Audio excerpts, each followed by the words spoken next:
In conscious capitalism, the last two principles, thinking about conscious leadership and conscious culture, put employee engagement in the very center. And this is true in corporate philanthropy, in CSR, and the environment as well. Understanding the role of employees and the importance of that is what's absolutely central in rebuilding a new way to think about business, in making business better. All of these new models think about the role of employee engagement. So I want to focus on that. Of course, happy and productive employees who share your purpose do great things for other stakeholders as well. And we all want to be treated with dignity and respect. So let's listen to a couple of CEOs tell how this works. First, Tom Gardner, who's the co-founder and CEO of an investment advisory firm called The Motley Fool. He also calls himself the Chief Fool. Tom, you've been involved in this idea of conscious capitalism. There aren't that many financial firms involved in that, so could you tell us a little bit about how you see conscious capitalism and its relationship to the Motley Fool? Great. Conscious capitalism can be a little bit more difficult for companies that don't get to see their product. And particularly with technology, you don't necessarily get to see the impact on the customer. For us at the Motley Fool, we're not meeting face-to-face with investors. So that makes it even more important to us as a company. And for us, conscious capitalism is about being a purpose-driven company. Our aim at the Motley Fool is to help the world invest better and to have values that really have an impact in our culture, and to balance the interests of our stakeholders, which for us is primarily our customers, employees, shareholders in the world. So when you start looking at the world through that lens and trying to build a long-term enterprise, I do think that what we've been creating is a bit of a condemnation of Wall Street. I won't say that that's why we've been building what we've been building, but we do a lot of things very differently than what we have encountered and investors have encountered in Wall Street. And I think you've been very successful.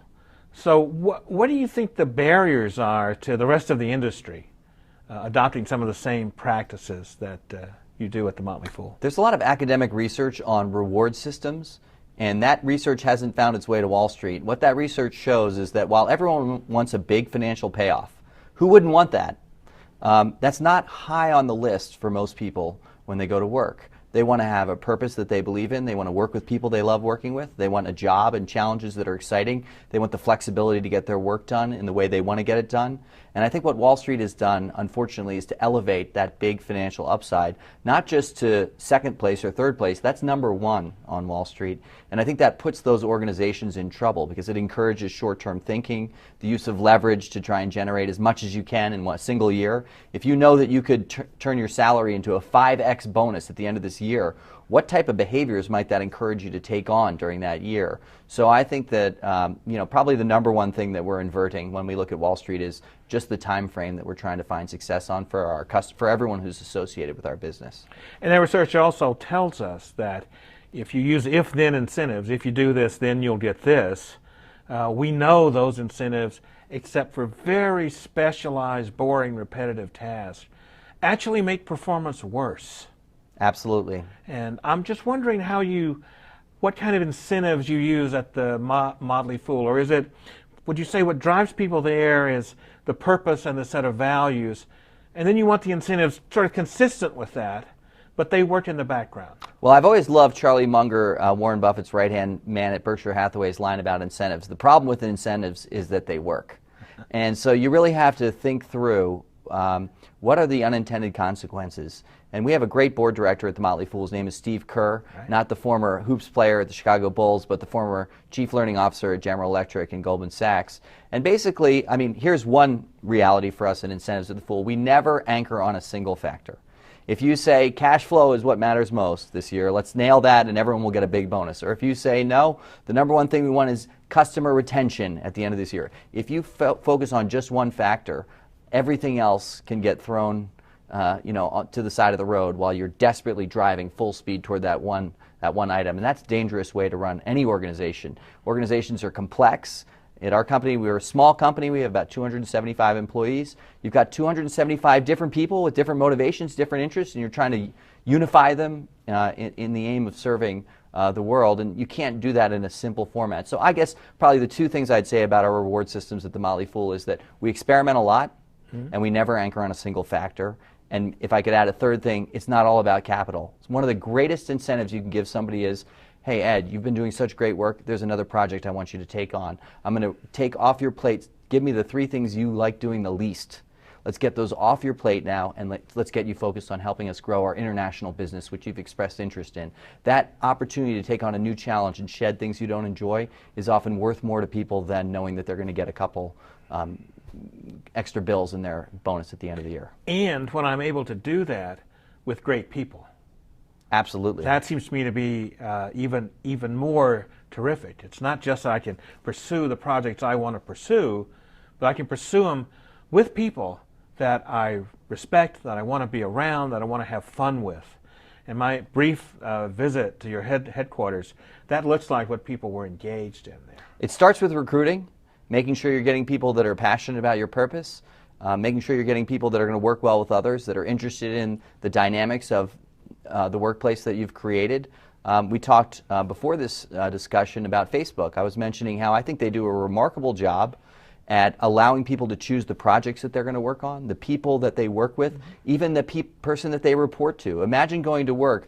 The Gallup survey data from last year's survey on workplace engagement showed that more than 70% of people out there around the world, and that's a study of more than 5 million people, are saying that they're either disengaged, they're indifferent to the work they're doing, or they're actively disengaged, they're negative.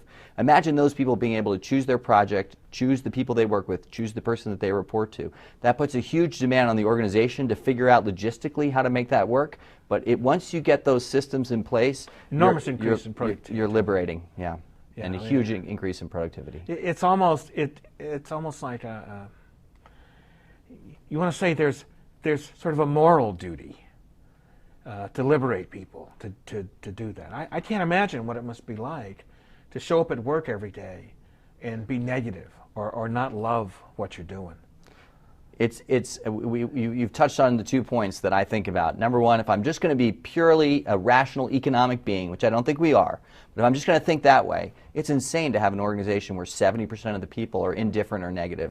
That has to change in organizations. That is strategy is second place to culture. If you can get that full workforce engaged, you'll find your way to great strategies. But if you have a great strategy and 7 out of 10 people don't care about it, that's a disaster. But then the moral duty side of it, something I think about frequently. We have at the Motley Fool Bring Your Child to Work Day, and many organizations have that. When we introduced Bring Your Parents to Work Day, it created a different dynamic, because what does the average parent want to see for their child?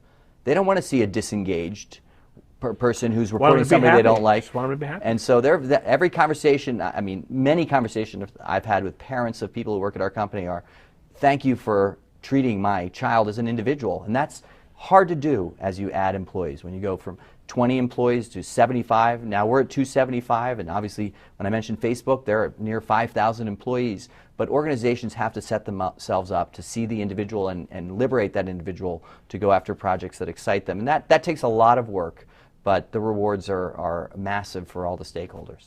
Tom's business is built around the idea of having people inspired every day. I've been to the Motley Fool, and I can tell you, you walk in the place and you can feel the excitement. You can feel that people are there trying to do some great things. I don't think this is true in every investment firm. Oftentimes those are built only for the money. And I think Tom's onto something pretty important here. Let's listen to Kip Tyndall, CEO of the Container Store, talk about their view of employee engagement. The Container Store is always, it's really known for being a great place to work. It's always in the list of things, etc. You really seem to sort of put employees first. One of your founding principles is one great person. You get 3 good people, but you get 1 great per person. How did you find that mindset? I mean, how did you come around? Because it's so different than lots of businesses who see people as, well, that's an HR, that's an expense, And you guys really see it differently. Yeah. How'd you come to that? Well, that's a big question for us. I mean, it's we really are an employee-first culture. I mean, we put the employees first. As you know so well, Milton Friedman once said the only reason a corporation exists is to maximize the return of the shareholders. And we're like, well, you know, with all due respect, Milton, we actually put the employee first. And if you really and truly, I mean really and truly take better care of the employee than anybody else, they really will take better care of the customer than anybody else. And if those two folks are ecstatic, you know, your shareholder is going to be as well. And so the company is really based on 7 what we call foundation principles that really guide our actions. We're not really smart enough to tell 6,000 employees how to act in any given situation, but if we can agree on the ends and then liberate each individual employee's genius to choose the means to those ends, we're not 6,000 yahoos going in 6,000 different directions. And something that occurs in the Miami store is handled amazingly similarly to the one in the Seattle store, simply because we've agreed on these sort of values-driven foundation principles. 1 equals 3. In terms of business productivity, we really think it's easy for somebody to be 3 times as effective as somebody else at something. You know, there's me on the golf course and there's Phil Mickelson on the golf course. He's more than 1 equals 3 is an understatement. I mean, that may be, for me, it'd be 1 E equals 10, not 1 equals It's 3. almost discouraging how good those guys are. But you know, it's so. And Fortune magazine, we've been on the Fortune 100 best companies to work for in America list for 14 years in a row. Number 1 twice, number 2 twice. Just to be on the list is great. And I think you can boil that down. There's a lot of things that go into creating a great place to work. Or, well, first of all, if you're lucky enough to be somebody's employer, I think you have a huge, really moral obligation to make sure they look forward to getting out of bed and coming to work in the morning. And that's kind of a never-ending thing. But the 2 most important ingredients are communication. We always say that communication and leadership are the same thing. That's what leadership is, communication. And the second one is this 1 equals 3 great. If we were going to make a golf team, I sound like I'm obsessed with golf. I'm not really. Shoeboxes maybe. But wouldn't it be fun to have Phil Mickelson on our golf team? I mean, it is thrilling to work with people that are 1 equals 3 great. I mean, you can do so much more. And the human spirit is such that people don't want to go to work and goof off and not accomplish much. They want to go do great things at work with great people and then go home at night feeling feeling great about what they've done. So you want to work with the greatest people you can. It's the same mindset that somebody has in building a baseball team or a basketball team. You want if no one's overqualified. If a retired Federal Reserve chairman wants to be in our accounting department, that's fine with us, you know. and we want people that are thrilled and enthralled with what we're doing, and that's fun to work with. Why is so? If you look at the surveys, most people, majority of people, don't hate their job, but they're not engaged with their job. Why do most, or let's say not most, a lot of companies get this wrong? What's wrong with the way we think about it? Well, I think a really bad boss or leader thinks that people don't want to go to work and work really, really hard and do great things and go home at night feeling great about it. They think the opposite, and they think it's their job to somehow pull this out of people. People love to do that. They love to create great things. They love the quest of trying to create the perfect retail store, or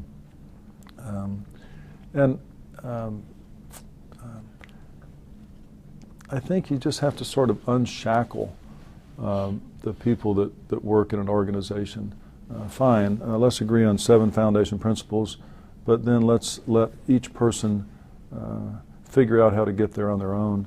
And then you see this enthusiasm and this creative genius that each person possesses, and then everybody's so free that you start to see, I think team is one of the most beautiful of all human experiences when it's done right. And so you eliminate silos, you create a team environment.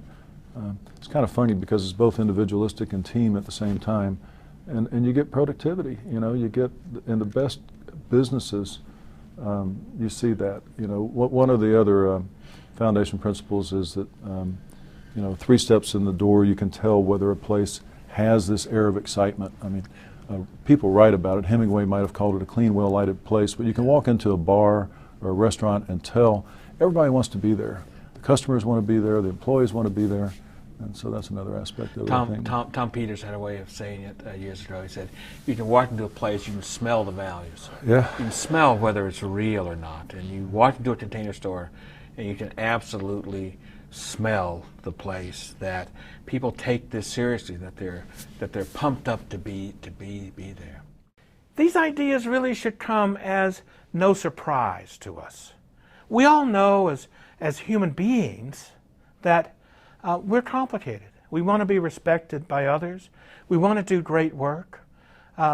We want to have love in our lives. We want to love what we do. We want to have great relationships with others. And why would we ever spend time 8 to 10 hours a day in a place, sometimes more, where that wasn't true? There's a lot of research about this issue. A lot of research on what's come to be called thriving employees. Gretchen Spreitzer and Christine Porath in an article in the Harvard Business School called Creating Sustainable Performance, this will be on the resources for you as well, says thriving employees aren't just satisfied and productive, they're engaged in creating the future, the companies and their own. Thriving employees, from their research, have a bit of an edge. They're highly energized, but they know how to avoid burnout. There are real productivity gains with happy people, and there are real gains in society when we have jobs that fulfill us, when we're able to provide for our families and our loved ones. What I'd like you to think about is, have you ever been part of an organization where the employees were thriving and you were just thrilled to be a part of that organization? What did that feel like? Was there a negative to this organization? What was it?